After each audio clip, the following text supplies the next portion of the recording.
They fired her for being too old. The next day, she bought the company.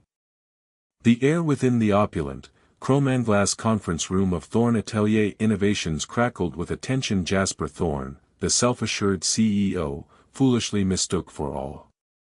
A sharp, almost metallic tang seemed to cling to the sterile, recycled atmosphere, a stark contrast to the rich, warm scent of leather and fine silks that once permeated Serafina Thorne's original ateliers.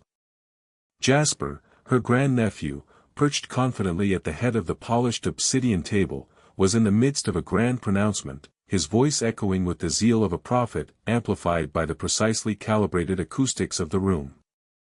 He spoke of a new era, of disruptive vision, and of shedding the dead weight of the past, a thinly veiled, almost gleeful reference to the company's seasoned, experienced employees.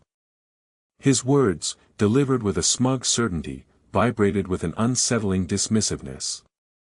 Beside him, Celeste Monroe, the sleek and perpetually poised head of human resources, offered a simpering smile, her lips forming a perfect, unfeeling crescent. Her gaze, cold and calculating, occasionally drifted to the lone, unassuming figure seated amongst the handful of startled board members and bewildered mid-level managers. That figure was Serafina Thorne, the 72-year-old titan who had built Thorne Atelier from a humble atelier into a global luxury fashion empire. Yet, to Jasper and Celeste, she was merely Eleanor Vance, an elderly, somewhat frail woman who had, by some inexplicable oversight, been invited to observe this pivotal meeting. They saw her as a relic, a ghost from a bygone era, perhaps a well-meaning but ultimately irrelevant distraction. Their eyes, clouded by ambition and a myopic focus on the new, simply could not perceive the formidable mind hidden beneath the simple facade, nor the profound irony of their casual contempt. Jasper paused, allowing his words to sink in, his eyes sweeping over the room, pausing briefly and dismissively on Eleanor.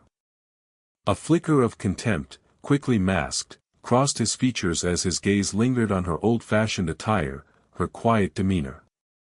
And so, he declared, his voice swelling with self-importance, a note of triumph resonating through the cold room, we move forward. The old ways are obsolete. The future belongs to those who dare to dream, who dare to innovate, who are not shackled by tradition. He smirked, casting a glance at Eleanor, a subtle, cruel jab at her perceived antiquity, a deliberate insult aimed at a past he desperately sought to erase. A quiet, almost imperceptible sigh escaped Eleanor's lips, a barely audible expulsion of air that carried the weight of decades of wisdom. She had listened to enough. Her gaze, which had seemed so mild, so easily overlooked, now sharpened, though no one else in the room appeared to notice the subtle shift.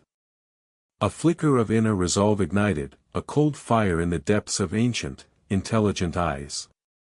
Her silver hair, meticulously pinned back in a practical, unadorned bun, seemed to glow faintly under the harsh modern lights, almost a halo of unspoken power.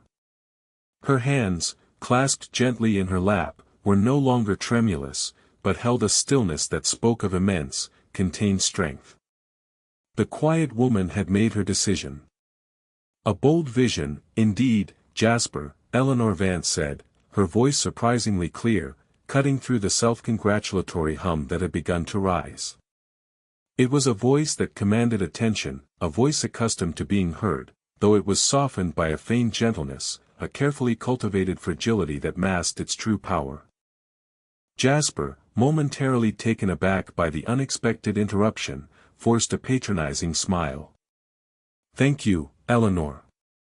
We appreciate your unique perspective."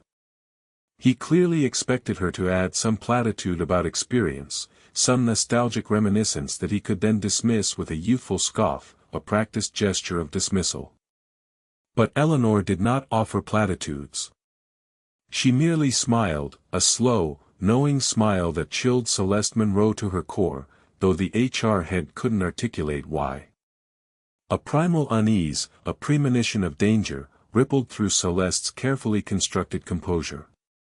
Unique, perhaps, Eleanor conceded, her eyes, ancient and wise, meeting Jasper's arrogant gaze without flinching.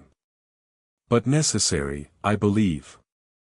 She leaned forward slightly, her voice dropping to a theatrical whisper that somehow carried to every corner of the room, drawing all attention. "Because you see, Jasper, the game, it's over." A ripple of confusion spread through the room, a collective uncertainty. Jasper's patronizing smile faltered, replaced by a look of bewildered annoyance, a hint of genuine alarm beginning to creep into his expression. "Eleanor, I think you might be mistaken. The meeting is just concluding, not a game, and certainly not over." He chuckled, a brittle, forced sound, hoping to regain control of the narrative, to dismiss her words as the ramblings of a confused elder. Celeste, ever the sycophant, joined in with a forced titter, a hollow sound in the suddenly tense silence. They truly believed her to be a confused old woman, perhaps succumbing to senility. The irony of their ignorance was palpable, a delicious undercurrent of the scene. They had no idea that the very woman they dismissed as too old was about to dismantle their carefully constructed kingdom, brick by painstaking brick. The stage was set, not for their triumph, but for their spectacular fall, a reckoning born from their own hubris. To truly comprehend the intricate web Seraphina Thorne had woven, one had to journey back to the genesis of her empire, Thorne Atelier. It was a name synonymous with timeless elegance, unparalleled craftsmanship, and an unwavering commitment to quality that transcended fleeting trends. Seraphina, with her sharp mind and an artist's soul, had not merely built a company, she had cultivated a philosophy, a living tapestry of creativity and tradition. For her, fashion was not just about fabric and form, it was about the stories woven into every stitch, the legacy carried by skilled hands, the profound respect for the wisdom that only experience could bestow. Her ateliers were not just workshops, they were havens where master artisans, some in their 70s and 80s, worked alongside eager apprentices, passing down techniques honed over decades, whispers of ancient knowledge carried on the rustle of silk and the scent of fine leather. Age, in Seraphina's world, was a badge of honor, a testament to enduring skill and invaluable insight, a repository of the brand's very soul. As the years advanced, Seraphina, now in her late 60s, began to contemplate a gradual succession, a careful handover of the reins. She had always believed in nurturing talent, in allowing new ideas to flourish within the framework of tradition. Among the promising individuals within her family, her grandnephew, Jasper Thorne, seemed, on the surface, to possess the drive and ambition she sought. Jasper, fresh out of a prestigious business school, brimmed with contemporary ideas, speaking passionately about digital transformation and market disruption. Seraphina, ever the visionary, understood the necessity of evolution, of embracing new technologies. She had, perhaps, been too eager to trust, too ready to believe that the core values she had instilled would remain sacrosanct, that his ambition would be tempered by reverence for the past. She entrusted him with the creation of a new division, Thorne Atelier Innovations, intended to explore cutting-edge materials and sustainable technologies, a bridge to the future, as she envisioned it, a continuation of her legacy, not a replacement. Initially, Jasper's progress seemed promising. The new division attracted young, dynamic talent, their energy a vibrant contrast to the measured pace of the original atelier. But slowly, subtly, a disturbing shift began to occur. Reports, hushed and hesitant at first, reached Seraphina's ears. Her beloved master tailors, the seasoned pattern makers, the archivists who guarded the company's rich history, they were being sidelined. Their invaluable knowledge was deemed irrelevant in the face of algorithms and predictive analytics. Early retirement packages, often accompanied by veiled threats of redundancy, became increasingly common, delivered with a callous efficiency that chilled Seraphina's heart. The vibrant, intergenerational hum of the atelier began to fade, replaced by the sterile silence of open-plan offices and the hurried clicks of keyboards, the anxious murmur of younger employees striving to meet impossible metrics. Serafina observed from a distance, her heart aching with each new piece of news. She tried to intervene, to remind Jasper of the company's foundational ethos, of the indispensable value of experience, the irreplaceable wisdom of those who had built it. She called him, invited him to tea at her sprawling estate, tried to appeal to the familial bond. But Jasper, emboldened by early financial successes driven by aggressive marketing campaigns and cost-cutting measures, merely smiled, a placating, dismissive smile that grated on her nerves. "Aunt Serafina," he would say, his voice dripping with condescension, "you built an empire for its time. We are building one for the future. The market demands agility, youth, a fresh perspective. We can't afford sentimentality." He genuinely believed he was modernizing the company, unaware that he was systematically dismantling its soul, tearing apart the very fabric that made Thorn Atelier unique and beloved. He saw age as a disease, experience as a burden, and loyalty as a weakness to be exploited. The final straw came during a quiet conversation Serafina overheard between two younger employees in the company cafeteria, their voices hushed but audible to her keen ears. They spoke of an elderly archivist, a woman named Agnes, who had dedicated 40 years to Thorn Atelier, her meticulous handwriting filling countless ledgers with the company's history. Agnes had been abruptly dismissed with a paltry severance package, deemed too slow and incapable of adapting to digital systems. The archivist had reportedly pleaded, citing her decades of institutional knowledge, her intimate familiarity with every design, every client, every thread of Thorn Atelier's past. But Celeste Monroe, Jasper's ever-loyal enforcer, had been unyielding, her voice reportedly devoid of empathy. "The past is in the cloud now, dear," Celeste had allegedly said, a cruel smile on her lips. "We need people who understand the cloud, not those who merely collect dust in the archives." The words echoed in Serafina's mind, reverberating with a chilling clarity. Collect dust. Her own company, her own creation, was now discarding its most precious living archives, the very people who embodied its history and wisdom, its collective memory. A cold fury, slow-burning and precise, began to simmer within her, a realization that trust misplaced could lead to such a profound perversion of her life's work. Her trust in Jasper had been misplaced, her gradual withdrawal a grave error. He wasn't just modernizing, he was systematically purging, driven by a myopic vision of efficiency and an almost pathological disdain for anything that wasn't new. It was then, in the quiet solitude of her sprawling estate, surrounded by the very designs and archives that Jasper dismissed, that Serafina Thorn conceived her audacious plan. How could she truly understand the extent of the rot, the depth of the prejudice, without experiencing it herself?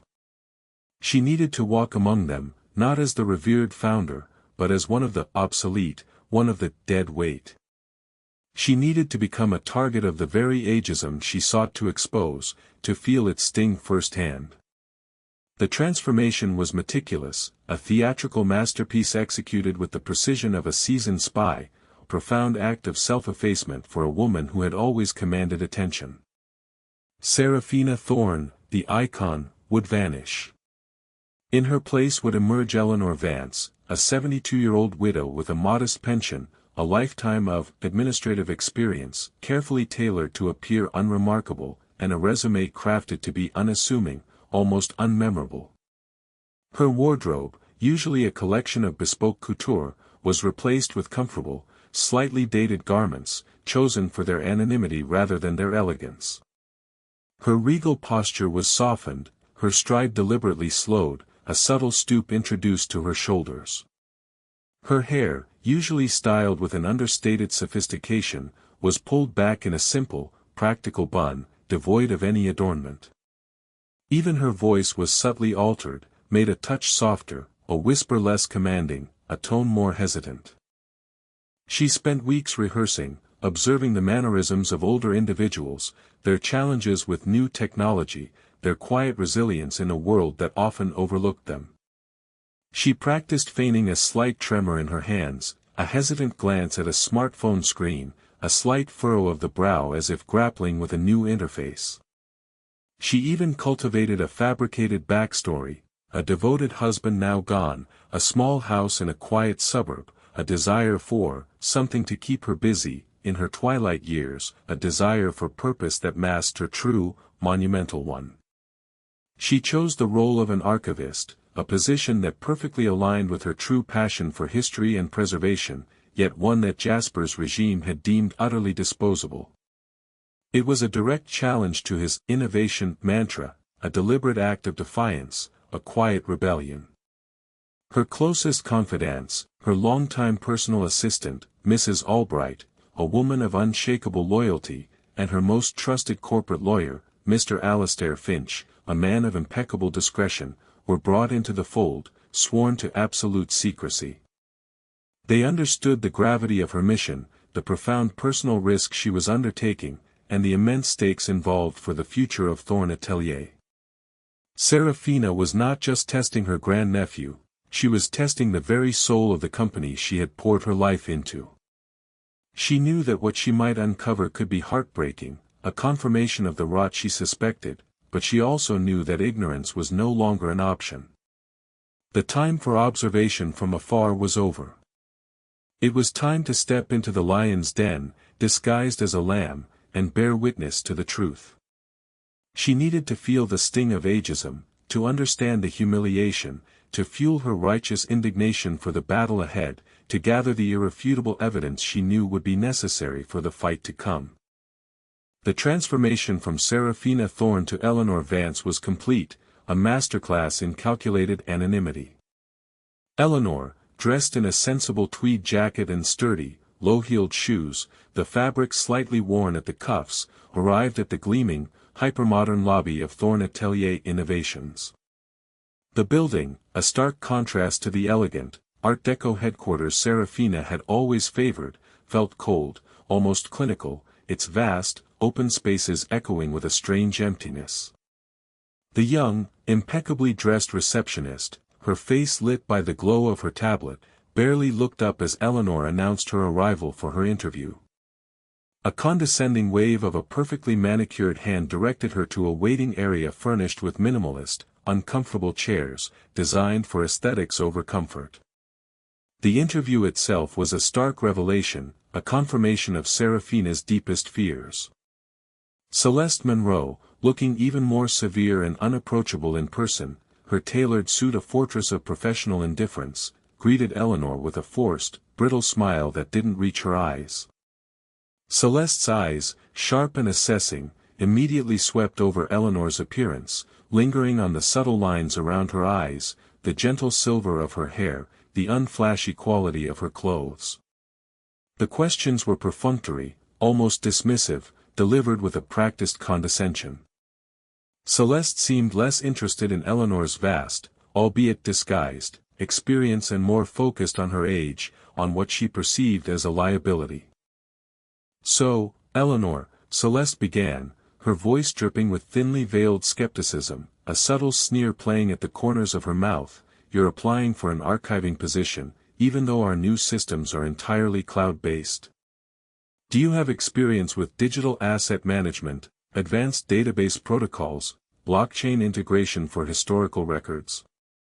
Each technical term was enunciated slowly, precisely, as if speaking to a child, a deliberate attempt to overwhelm and intimidate, to highlight Eleanor's perceived deficiencies. Eleanor, feigning a slight hesitation, a subtle tremor in her voice, replied, "I've certainly kept up with technological advancements, Ms. Monroe. I'm a quick study. And I believe the preservation of physical artifacts, the tactile history of the brand, remains invaluable, even in a digital age." She tried to inject a note of humble enthusiasm, a quiet dignity. Celeste's lips thinned, a sign of her impatience. "We're moving beyond dusty old ledgers, Eleanor. Our vision is forward-looking, innovative. We need people who can keep pace, who can contribute fresh perspectives, not those who might slow us down. She tapped a perfectly manicured finger on Eleanor's fabricated resume, her nails clicking against the paper. Your resume indicates considerable experience, yes, but it also shows a significant gap in recent, relevant, cutting-edge corporate environments. We require a dynamic, high-energy individual. The implication was clear, cutting, and designed to sting. Eleanor was neither, and therefore, undesirable. Just then, Jasper Thorne himself strode into the office, a whirlwind of youthful arrogance and expensive cologne, his presence dominating the space.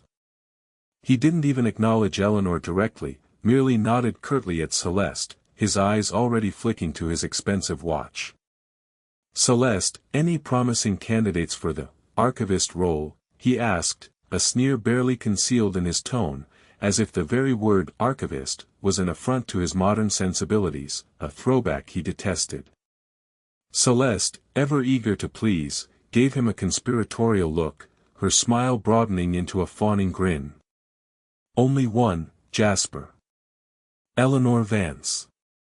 Highly experienced, of course, but perhaps not quite the innovative spirit we're cultivating here." She gestured vaguely towards Eleanor, who sat quietly, observing the casual cruelty of their interaction, the open disdain. Jasper spared Eleanor a fleeting glance, his eyes quickly dismissing her, a flick of the wrist. "Right. Too old, too slow. Get someone from the intern pool. We need to cultivate youth, fresh ideas, not relics." He turned and walked away, his words echoing in the otherwise silent room, cutting deeper than any direct insult could have. The casual dismissal, the utter lack of regard for a lifetime of experience, for the very people who had built his empire, confirmed Seraphina's worst fears. They truly saw age as a debilitating flaw, a disqualifier, a disease. The bitterness was a potent fuel, igniting a cold fire of determination within her. Eleanor felt a pang of profound sadness, not for herself, for her mission was clear, but for the countless others who had faced similar humiliation, whose dignity had been chipped away by such casual cruelty. She knew, with absolute certainty, that she would not be hired. But her mission was not to gain employment, it was to witness, to gather the undeniable proof of the prejudice she now faced. As Eleanor left Celeste's office, the sting of their words still fresh, she found herself navigating a maze of identical cubicles, a labyrinth of beige and gray. Lost in thought, focused on the injustice she had just experienced, she wasn't paying full attention and stumbled slightly, bumping into a young woman who was hurrying past, her arms laden with files, precariously balanced. The files scattered across the polished, unforgiving floor, their contents spilling out. "Oh, I am so terribly sorry," Eleanor exclaimed, immediately bending down, her movements deliberately a little slower, to help gather the scattered papers. The young woman, her face flushed with embarrassment, looked up. She had kind, intelligent eyes, framed by a messy bun and a faint smear of ink on her cheek, a sign of her hurried work. "No, no, it was my fault, completely," she insisted, her voice soft but earnest, devoid of the sharp edges Eleanor had encountered elsewhere. She knelt, gathering the papers quickly, efficiently. "I'm Lena, a marketing intern. I'm always rushing." Eleanor noticed the weariness in Lena's eyes, the slight tremble in her hands as she gathered the papers, signs of exhaustion and stress. "Eleanor Vance," she introduced herself, offering a small, genuine smile, a warmth Lena seemed to instantly respond to. "It's a madhouse in here, isn't it?" Lena, surprised by the older woman's directness and empathy, offered a small, tired laugh, a genuine sound in the sterile environment. "You could say that. Everyone's always on edge. It's demanding.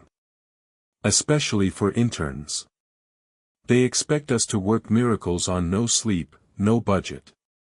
She paused, Then, her voice dropping to a whisper, a conspiratorial note, added, "Are you here for an interview?" Eleanor nodded. "I was. For the archivist position." Lena's face fell, a shadow passing over her kind features. "Oh. I heard. I mean, I hope it went well." Her tone suggested she knew it likely hadn't, a quiet understanding of the company's internal workings. "They're trying to eliminate that department, really. Mr. Thorne and Ms. Monroe, they think anything old isn't worth keeping." Her gaze flickered to the vast, empty space where the archives used to be, a hollow cavern that once housed centuries of history. "It's a shame. Our history is what makes Thorne Atelier so special. My grandmother used to talk about how incredible the original ateliers were, how much respect there was for the craft, for the people who created beauty with their hands." A wistful, almost melancholic look crossed her face, a clear sign of her respect for tradition. Serafina, as Eleanor, felt a warmth spread through her, a balm to the harshness she had just endured. Here, amidst the sterile ambition, was a flicker of the old Thorne Atelier spirit, a soul that still understood the true value of the brand. "It sounds like you appreciate tradition, Lena," Eleanor observed gently, a quiet note of approval in her voice. "I do," Lena admitted, pushing a stray strand of hair from her face, her sincerity palpable. "But it's not very popular around here. Everything has to be new and disruptive. Even if new means losing everything that made us unique in the first place, everything that gave us soul." She stood up, holding the now neat stack of files. "Well, I really hope you get it, Eleanor. It would be nice to have someone here who values the past." Lena offered another genuine smile, then, glancing nervously at her watch, added, "I'm sorry, I have to run. My supervisor will have my head if I'm late again. Good luck." She hurried off, disappearing around a corner, swallowed by the demands of her role. Eleanor stood there for a moment, the encounter with Lena a surprising balm to the wound inflicted by Jasper and Celeste. Lena was a true diamond in the rough, a rare embodiment of the values Serafina had tirelessly tried to instill, a flicker of hope in the encroaching darkness.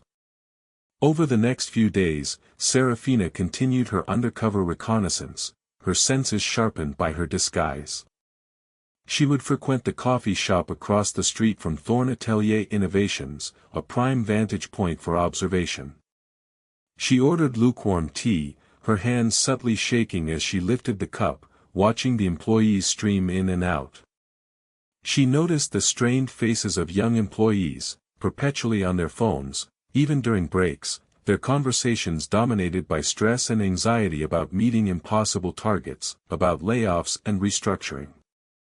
She heard whispers of other older employees being pushed out, often replaced by less experienced, cheaper graduates, their enthusiasm quickly turning to exhaustion. The company, she realized, was bleeding talent and wisdom, replacing it with frantic, unseasoned ambition. The innovative spirit Jasper championed was, in reality, a culture of fear, burnout, and a chilling disregard for human value. She documented everything, every overheard remark, every strained face, every instance of casual ageism she observed. One afternoon, Serafina, still in her Eleanor disguise, saw Lena emerging from the building, looking utterly dejected, her shoulders slumped, her usual hurried pace slowed to a weary drag. She was talking on her phone, her voice strained, almost a whisper of desperation. "No, Mom, I still haven't heard about the scholarship. And my internship doesn't pay much, you know that. I'm trying to save, but rent, it's just so hard. I just want to finish my degree and make you proud, but it feels like I'm running on empty." She visibly sagged, her shoulders slumped, clutching her phone like a lifeline. Eleanor, feigning a need to adjust her scarf, lingered nearby, sipping her tea, listening. Lena was clearly struggling, burdened by financial worries, yet she still maintained a kindness, an earnestness that seemed out of place in this ruthless corporate environment. It cemented Serafina's resolve. Lena was the kind of person Thorne Atelier needed, the kind of person Serafina had always championed, a living embodiment of the compassion and integrity she valued. The inevitable phone call came 2 days later. Celeste Monroe's voice, devoid of any warmth, polite but utterly dismissive, informed Eleanor Vance that while her application was appreciated, the company had decided to move in a different direction, one that required a more technologically integrated profile. It was a polite dismissal, but the underlying message was clear, resounding in its unspoken cruelty: she was too old, too slow, too obsolete. The unseen narrator, watching this from above, could almost hear Celeste smirking as she delivered the carefully worded rejection, utterly oblivious to the hurricane she was inviting, the monumental error she had just made. Eleanor hung up the phone, her heart not broken, for it was steel, but burning with a fierce, cold resolve. She had felt the sting, had experienced the casual cruelty firsthand. The test was complete. Her grandnephew had failed spectacularly, not just as a leader, but as a human being. He had shown her the true face of his innovation, a face of callous ageism and short-sighted greed, a grotesque distortion of her vision. The company she had built, the legacy she had nurtured, had been perverted. Now, it was time to reclaim it. The day of the Thorne Atelier Innovations Annual Vision Summit arrived, heralded by a flurry of press releases touting Jasper Thorne's revolutionary new collection. It was to be his coronation, the moment he solidified his absolute control and unveiled a line of synthetic, mass-produced garments that he claimed embodied the future of fashion. The event was held in the grand ballroom of the city's most exclusive hotel, a venue usually reserved for the elite galas Serafina Thorne herself had once hosted, its opulent decor now ironically serving as a backdrop for Jasper's hollow vision. Every major fashion journalist, every potential investor, and every high-ranking employee was present, a captive audience for Jasper's self-aggrandizing spectacle. Jasper, resplendent in a custom-tailored suit that whispered of exorbitant cost but lacked true elegance, stood on the brightly lit stage, bathed in the glow of spotlights, a confident, almost triumphant smirk plastered across his face. Beside him, Celeste Monroe, radiating smug satisfaction, her eyes gleaming with anticipation, clutched a microphone, ready to introduce her young protégé. Jasper began to speak, his voice booming with forced enthusiasm, reiterating his mantra of disruption, digital transformation, and the rejection of outdated paradigms. He unveiled garish, impractical designs, accompanied by dazzling but hollow virtual reality presentations that projected fantastical, weightless forms into the air. The audience, though polite, seemed somewhat underwhelmed, a ripple of quiet skepticism passing through them. The creations lacked the soul, the inherent artistry, the Thorne Atelier magic that defined the brand. And now, Jasper announced, his voice reaching a crescendo, his arms sweeping wide in a grand gesture, we usher in a new era. An era where we leave behind the dusty archives and embrace the vibrant, limitless potential of tomorrow.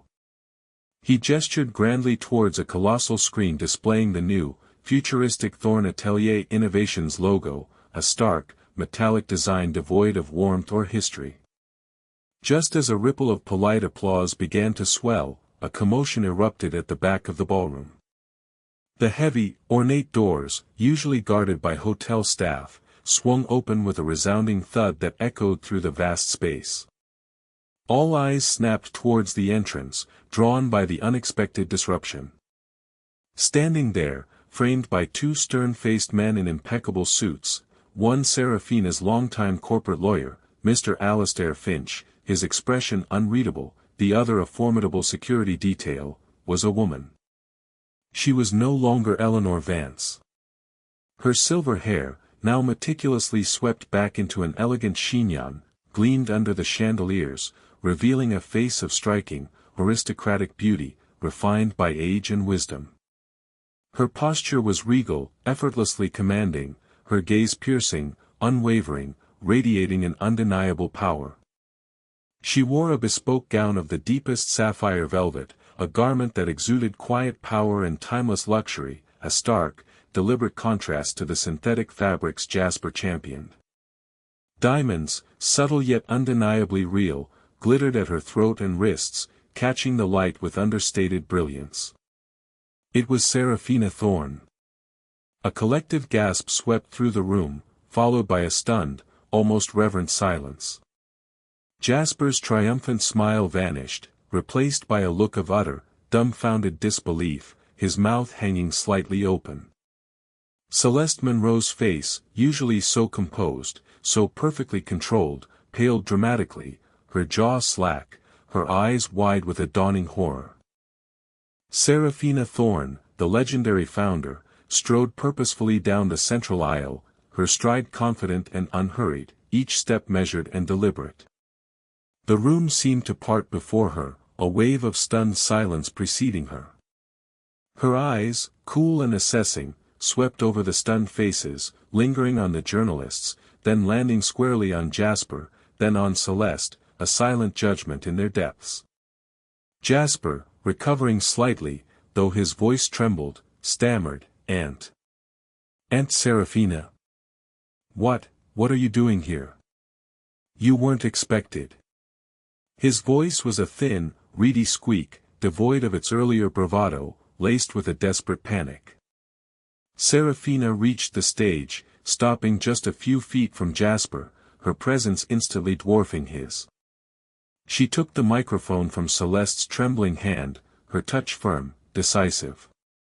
Celeste instinctively recoiled, a shiver running through her. "Expected?" Seraphina's voice, now restored to its full, resonant power, filled the ballroom, each word clear and cutting, carrying a weight of history and authority that silenced every whisper. It was the voice of a woman who had commanded empires, a voice accustomed to being heard, a voice that brooked no argument. "Perhaps not by you, Jasper. But I assure you, I am precisely where I need to be." She turned to face the entire audience, her gaze sweeping over the assembled media and employees, a commanding presence. "Many of you know me as Seraphina Thorne, the founder of this company. What many of you may not know," she paused, her eyes narrowing as they landed on Jasper and Celeste, who were now frozen in terror, "is that for the past several weeks, I have been among you, not as your founder, but as Eleanor Vance." Another collective gasp, louder this time, rippled through the room, followed by a clamor of incredulous whispers, a rapid exchange of shocked glances. Lena, seated in the audience, her eyes wide with shock and a dawning understanding, clapped a hand over her mouth, tears springing to her eyes. She remembered Eleanor, the kind, quiet woman she had encountered, the woman she had offered simple empathy. Jasper's face was a mask of horror, a ghastly pallor spreading over his features. "Eleanor Vance. That old woman. That's impossible."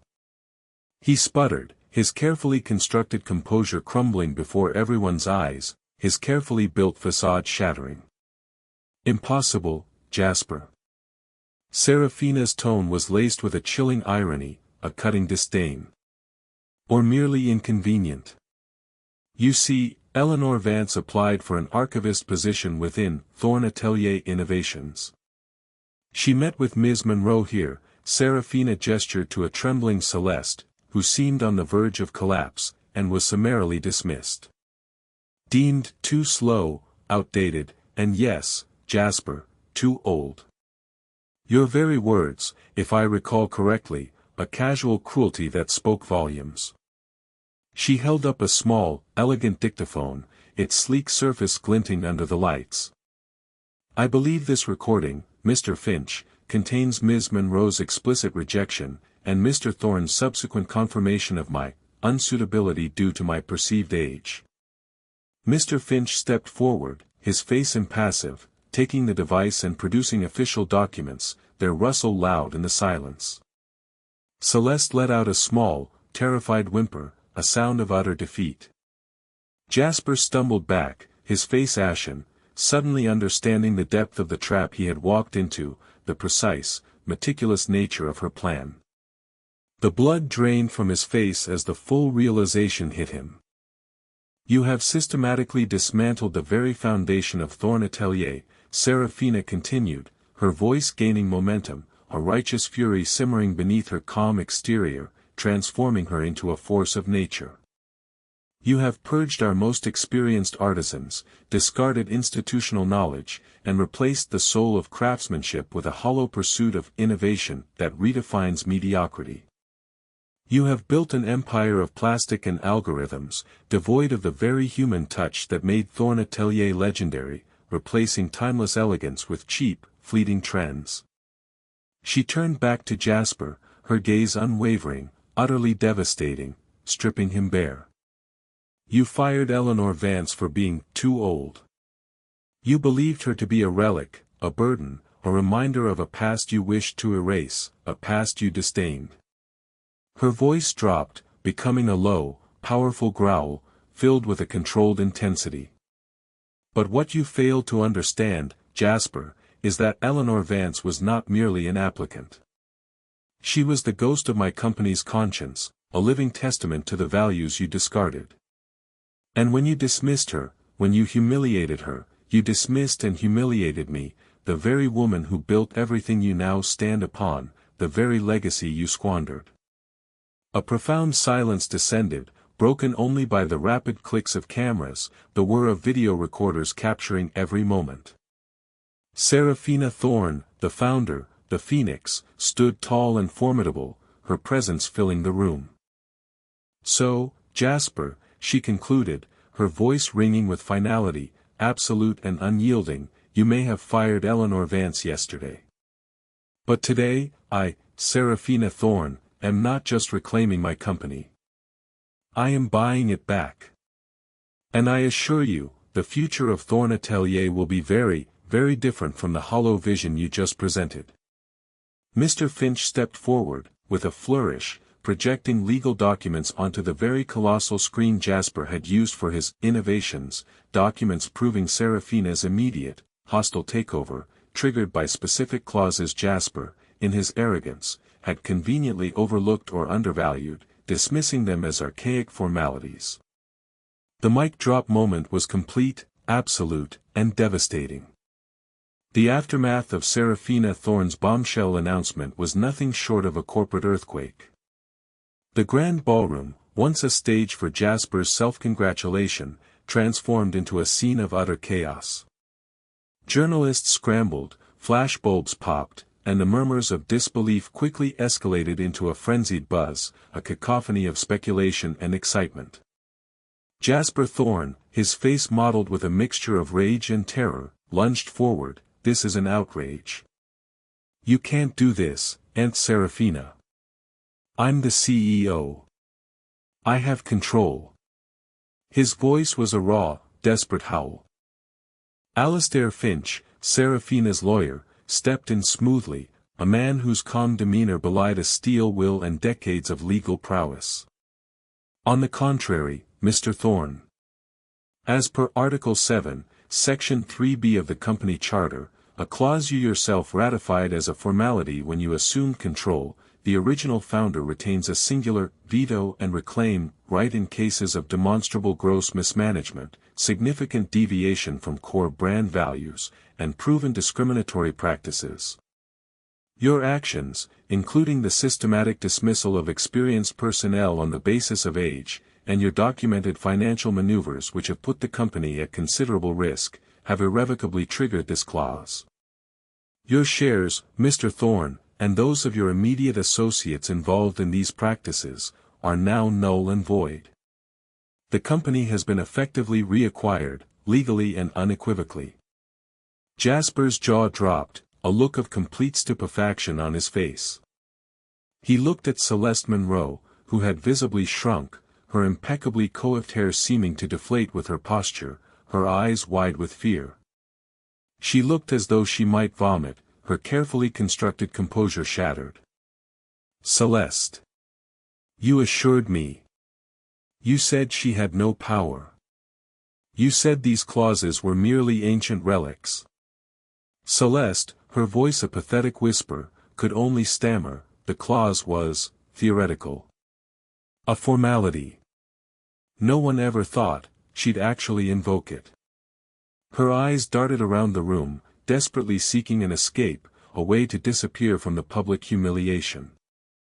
Serafina, however, was not finished. She turned her cool gaze on Celeste, her voice filled with a quiet, chilling authority. Ms. Monroe, your complicity in these discriminatory practices, your cruel dismissal of dedicated individuals, including myself as Eleanor Vance, will not go unpunished. Your employment is terminated, effective immediately. And I believe Mr. Finch has a separate legal notice regarding potential lawsuits from former employees you so callously discarded, legal actions that will follow you long after this day. Celeste let out a choked cry, her perfectly made-up face crumpling as she burst into tears. She was escorted out by security, a public spectacle of disgrace, her carefully built career collapsing around her. Jasper, now truly desperate, a cornered animal, tried to appeal to the board members, to the investors, his voice cracking with desperation. This is madness. She's old. She's out of touch. She can't run a modern company. His pleas were met with cold, unforgiving stares. The news of Serafina Thorne's return, and the dramatic manner of it, was already spreading like wildfire across social media, generating an unprecedented wave of positive publicity for the Thorne Atelier brand, a brand that had been floundering under Jasper's misguided leadership. His desperate accusations only highlighted his own folly, his blindness. He was led away by security, a pathetic figure, his empire of ambition having crumbled to dust in a single, devastating moment. His arrogance had blinded him, his disdain for the old had led directly to his own undoing. He would lose everything, his position, his wealth, his reputation, destined to become a cautionary tale in the annals of corporate hubris. As the chaos subsided, a hush fell over the room. Serafina's gaze swept over the remaining employees, now a mixture of stunned awe and nervous relief, their faces reflecting the monumental shift in power. Her eyes landed on Lena. The young intern was still seated, looking utterly overwhelmed, tears welling in her eyes as she processed the incredible turn of events. She had seen Eleanor Vance, the kind, quiet woman who had offered a moment of unexpected empathy, transform into Serafina Thorne, the formidable empress. Serafina stepped off the stage, walking directly towards Lena. The crowd parted, creating a respectful path, hushed whispers following her. Lena, seeing Serafina approach, instinctively rose, her hands nervously twisting the hem of her simple dress, her heart pounding. "Lena, isn't it?" Serafina's voice was gentle, carrying none of the steel she had used against Jasper and Celeste, a voice of quiet warmth and recognition. Lena nodded, barely able to speak, her voice choked with emotion. "Yes, Miss Thorne. I can't believe it. You were Eleanor." Serafina offered a small, knowing smile, a hint of the kind woman Lena had met. "Indeed. And you, Lena, were one of the very few lights in a dark place. Your kindness, your appreciation for the true values of Thorne Atelier, did not go unnoticed. Your empathy for an old woman who seemed to have nothing, revealed your true character." She reached out, taking Lena's trembling hands in her own, her grip firm and reassuring. "I heard you speaking the other day, about your struggles, your scholarship, your desire to preserve what is truly valuable. Thorne Atelier needs people like you, Lena. People with heart, with integrity, and with a genuine respect for artistry and history." Lena's eyes widened, tears now openly streaming down her face, a mixture of disbelief and overwhelming gratitude. She looked utterly bewildered, unable to comprehend the magnitude of what was happening, her life shifting in an instant. "Lena," Serafina continued, her grip firm and reassuring, her voice filled with a promise, "I am offering you a new role, effective immediately. Not as an intern, but as my personal protégé, and the head of our newly re-established Thorn Atelier Historical Archives and Legacy Department. You will work directly with me to restore the true spirit of this company, to bring its history back to life." And, Serafina paused, a mischievous glint in her eyes, "to ensure you can fully dedicate yourself to this vital work, your financial worries are now a thing of the past. A trust fund has been established in your name, sufficient to cover your education, secure a comfortable home, and provide you with a salary commensurate with your immense value to this company." Lena gasped, her knees almost buckling, tears of pure joy overwhelming her. She tried to speak, but only choked sobs emerged, her heart bursting with a gratitude she couldn't articulate. She had spent years struggling, dreaming of a future that seemed perpetually out of reach, burdened by worry. Now, in an instant, her entire world had been transformed by an act of unexpected benevolence, born from the very kindness she had shown to a seemingly helpless old woman. She embraced Serafina, tears of overwhelming gratitude soaking the luxurious velvet of the founder's gown. It was a moment of profound, raw emotion, a testament to the power of a single act of empathy, a kindness returned 1,000-fold. Months passed, and Thorn Atelier underwent a profound metamorphosis under Serafina Thorn's vigilant and benevolent leadership. The sterile, cold atmosphere of Thorn Atelier Innovations, Jasper's monument to a hollow future, was slowly but surely replaced by the familiar hum of creativity and the quiet dignity of true craftsmanship. Serafina meticulously dismantled Jasper's misguided initiatives, like dismantling a corrupted machine. She rehired many of the older artisans and master craftspeople who had been so cruelly discarded, welcoming them back with open arms and renewed respect. Their wisdom, their decades of experience, their skilled hands, were once again revered, their hands shaping the future of the brand with the same artistry and dedication that had built its past. The original headquarters, once left to decay, was slowly being restored to its former glory, a symbol of the company's reclaimed soul. The new, Thorn Atelier Innovations, was repurposed, no longer a vehicle for hollow, synthetic disruption, but a genuine research and development hub focused on sustainable materials and ethical production, always in harmony with the brand's core values of quality, timeless design, and environmental responsibility.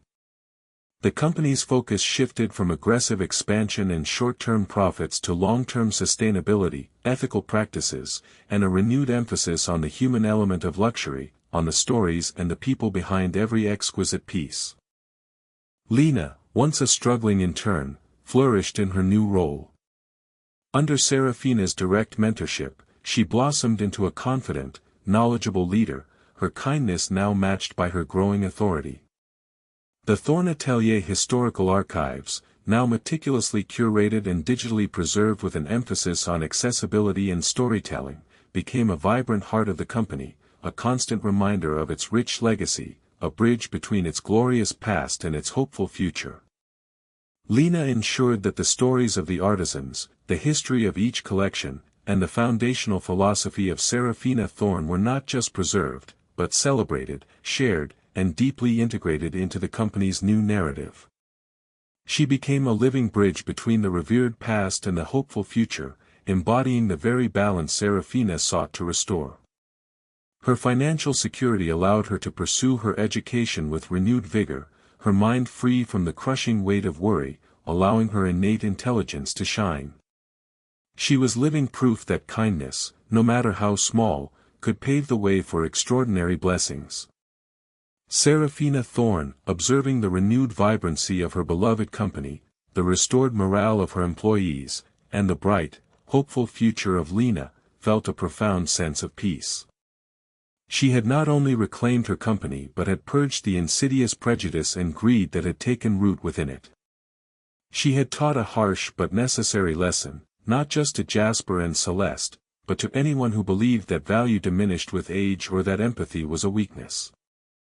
Her actions served as a powerful reminder, true character is often best revealed not in the glare of success, but in the quiet darkness of adversity, when choices are made without expectation of reward, when a simple act of kindness costs nothing but yields immeasurable returns. And while arrogance and cruelty may enjoy fleeting triumphs, the enduring power of kindness, integrity, and respect for all, regardless of age or station, will always, in the end, find its rightful and extraordinary reward. The legacy of Thorn Atelier would continue, stronger and more compassionate than ever before, a testament to the enduring truth that some values are, indeed, timeless. If Serafina's journey from humble archivist to reclaiming her empire has inspired you, you'll love the other stories of resilience and justice on our channel. Make sure to subscribe and hit that notification bell so you don't miss our next incredible tale. And tell us in the comments below, what was your favorite moment of Serafina's reveal, and why did it resonate with you? And what do you think is the most important lesson this story teaches about valuing experience and kindness in a world obsessed with newness? Share your thoughts.